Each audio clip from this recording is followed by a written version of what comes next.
അവധിക്കാല റിലീസിന് കാത്തു നിൽക്കാതെ ഫെബ്രുവരി മാർച്ച് മാസങ്ങളിൽ തിയേറ്ററിലെത്തി കോടികൾ വാരിക്കൂട്ടിയ 5 സിനിമകൾ.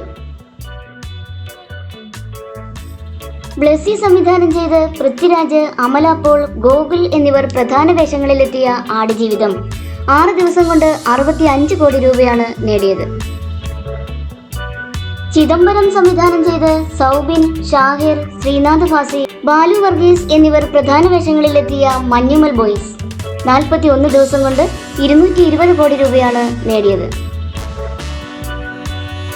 ഗിരീഷ് AD സംവിധാനം ചെയ്ത് നസ്ലിൻ, മമിത ബൈജു, സംഗീത് പ്രതാപ് എന്നിവർ പ്രധാന വേഷങ്ങളിലെത്തിയ പ്രേമലു 54 ദിവസം കൊണ്ട് 135 കോടി രൂപയാണ് നേടിയത്. മിഥുൻ മാനുവൽ തോമസ് സംവിധാനം ചെയ്ത് ജയറാം, മമ്മൂട്ടി, അനശ്വര രാജൻ എന്നിവർ പ്രധാന വേഷങ്ങളിലെത്തിയ അബ്രഹാം ഓസ്ലർ 83 ദിവസം കൊണ്ട് 40 കോടി രൂപയാണ് നേടിയത്.